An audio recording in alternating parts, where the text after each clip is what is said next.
Assalamu alaikum. Barkanmu da haduwa a zango na biyu na wannan darasi dangane da ka'idojin rubutu. A wannan zango na biyu, bayan zangon mu na farko mun yi gabatarwa, a zangon nan na biyu za mu ɗauki ɗaya daga cikin ka'idojin raba rubutu domin mu yi magana a kansa. Ka'idar da za mu ɗauka kuwa ita ce wadda ta shafi aikatau mai gaba ɗaya. An san kalmar aikatau ita ce kalmar da take nuna aiki, wanda kalmar tana fitowa a matsayin wacce take mai gurbin aiki a cikin jumla. Tana nuna wani aiki da aka gabatar ko wanda ake gabatarwa ko kuma wanda za a gabatar nan gaba. So inda ake samun matsala yawanci a rubutun Hausa shine akwai kalmomin aikatau waɗanda suke fitowa da gaba ɗaya, don haka suna ruɗar da mutane. Wani abin da mutum ya dace ya riƙe, duk wani mai son iya rubutun Hausa, shine duk inda aikatau ya fito ba a haɗa shi da kowace kalma. Akwai wuraren da ake samun an haɗa a lokatak, wanda ake kira mafayyaciya, ko wanda ake kira lamirin lokaci, ko lamirin suna, ko lamirin taƙi. Wani lokaci akan haɗa shi da kalma. Ana iya samun wurin da aka haɗa suna da kalma da sauransu, saboda dokokin rubutu sun ce a haɗa su. Za mu zo mu yi bayanin su a ƙarƙashin dokokin haɗa rubutu. Amma idan aka ce aikatau, babu wata doka a ko'ina a cikin rubutun Hausa wanda ta ce a haɗa aikatau da kowace kalma. Don haka mutum ya haddace wannan, da zaran ya ga aikatau a wani wuri dole ne zai raba. Za mu rubuta suna, abin da za mu tattauna shine aikatau mai gaba ɗaya. Aikatau mai gaba ɗaya.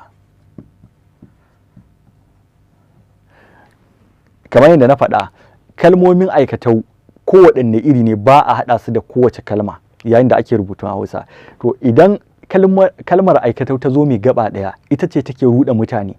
Wani lokaci ko wasu suna ga saboda karancinta, ma'ana gaba ɗaya kawai take da shi, baki da wasali ne kawai take da shi, don haka sai su ga a'a za su haɗe ta da wata kalma. A'a ko kuma furcin ne suka jiya musu kaɗan, wataƙila sai su ga za su haɗe ta da wata kalma. A'a ko don saboda ta yi kama ne da sauran kalmomi masu gaba ɗaya, irin mafayyaciya wanda ake haɗewa da lamirin lokaci, da kuma sauran kalmomi da ake haɗewa.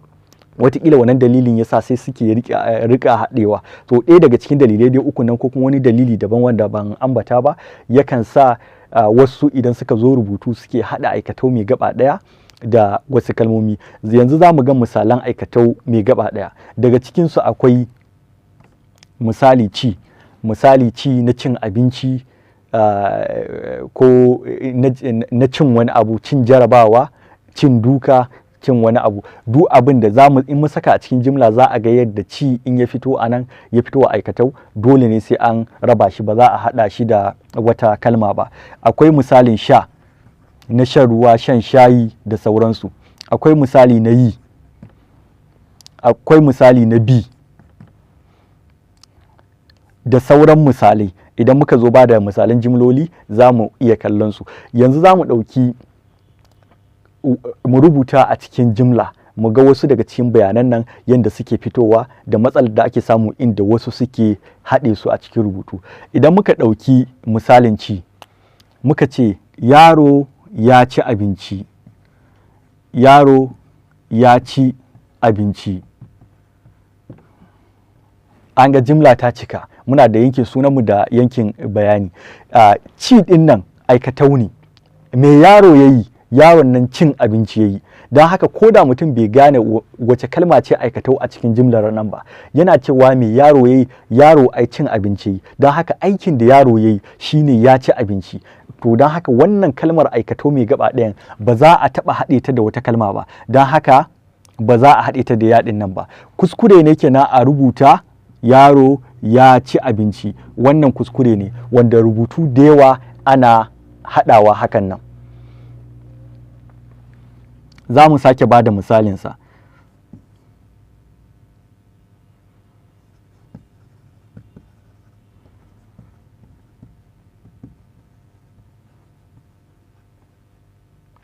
Aminu ya ci jarabawa yadda ya kamata. Misali, Aminu ya ci jarabawa, ko Fatima ta ci jarabawa, ko Amina ta ci jarabawa.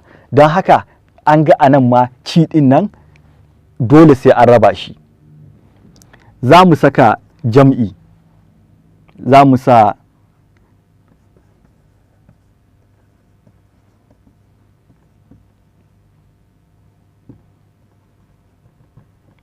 yara mata sun ci abinci, yara mata sun ci abinci, don haka ba za a taɓa haɗe wannan sun ɗin da ci ɗin ba. Kuskure ne kenan a ce yara mata sun ci abinci, saboda wannan aikatau ce.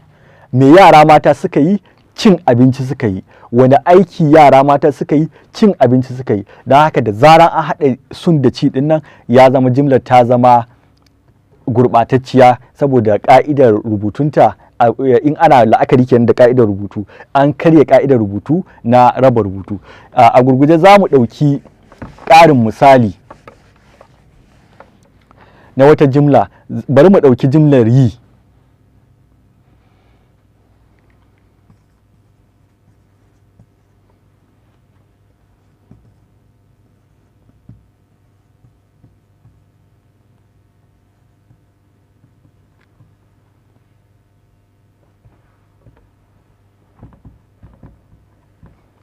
Saratu ta yi wasa da 'yar tsana jiya. Saratu ta yi wasa da 'yar tsana jiya. Kalmar 'yar tsana kalma ɗaya ce, saboda suna ce ta 'yar tsana. A nan an ga yi shi ne aikin da aka yi. Wasa suna ne na aikin da aka yi. Me Saratu ta yi? Saratu ta yi wasa. Ta yi wasa. Za mu ɗauki wannan na ƙarshe bi mu yi misali da shi. Saratu ta bi yara zuwa rafi. Saratu ta bi yara zuwa rafi. Saratu ta bi yara zuwa rafi. Da haka wannan bi ɗin aikatau ce, ba za a taɓa haɗe ta da wannan ta ɗin ba. Kenan kuskure ne a ce Saratu ta bi. In aka yi haka an yi kure a rubutun, ba za a taɓa haɗe su ba, dole ne a rabe su. Wasu ƙarin misalai akwai irin ƙi. Ana iya cewa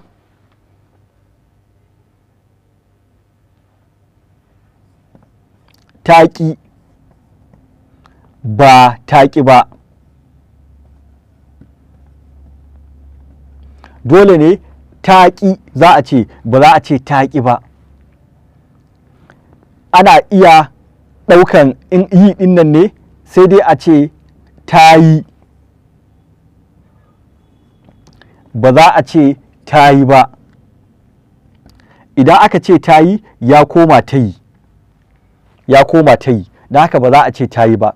A taƙaice, duk inda aka samu aikatau mai gaba ɗaya, to ana rubuta shi ne shi kaɗansa, ba tare da an haɗa shi da abin da ya zo kafinsa ba, ko kuma abin da ya zo bayansa. Za mu sake kawo misalan. Don haka ana rubuta ya ci, ba ya ci ba, ba a rubuta wannan. Ta bi, ba ta bi ba.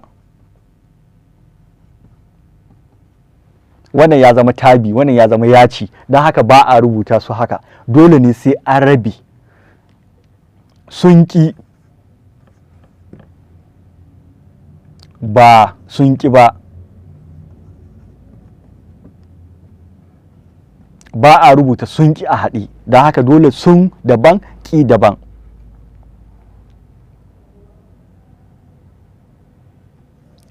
Ya sha, ba ya sha ba. Dole ba za a haɗa ya sha da kuma, ba za a haɗa ya sha a wuri ɗaya ba, ya zama ya sha ko wata kalma ta daban wadda ma ba a santa a Hausa ba. Don haka da zaran aikatau mai gaba ɗaya ta zo, a ko ina ne a cikin jimla, rabe ta ake yi. Ba za a haɗa ta da kalmar gabanta ba, ba za a haɗa ta da kalmar bayanta ba. Kamar yadda na faɗa kuma, aikatau duk jimlar da ka gani sai ka ga wani aiki aka aikata a cikin jimlar, to wannan kalmar aikatau ɗin ita ce aikatau, wacce in aka tambaya me aka yi, ko me wane yayi, sunan wannan duk suna da ya zo a cikin jimlar, me wannan sunan me ya aikata, to wannan kalmar da take nuna abin da aka aikatan ita ce aikatau, kuma ita ce dole zaka ware ta, ba za ka haɗa ta da kowace kalma ba. Sai ka tambaya, idan misali an ce Aminu ne, Aminu nan me yayi? Cin abinci yayi, to ya ci aikatau ce, ba a haɗa ta da komai. Bin wata kaza yayi da gudu, to ya bi, Aminu ya bi kaza, don haka bi ita kaɗai za a rubuta ta, ba a haɗa ta da komai.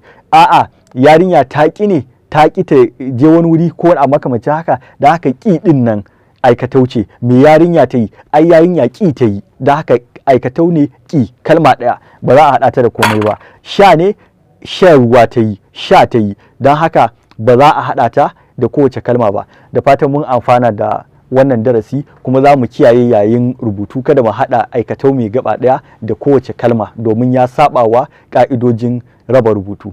Ko ta ina harshen Hausa ya yi fice, ya rufe ƙofa ko ta ina.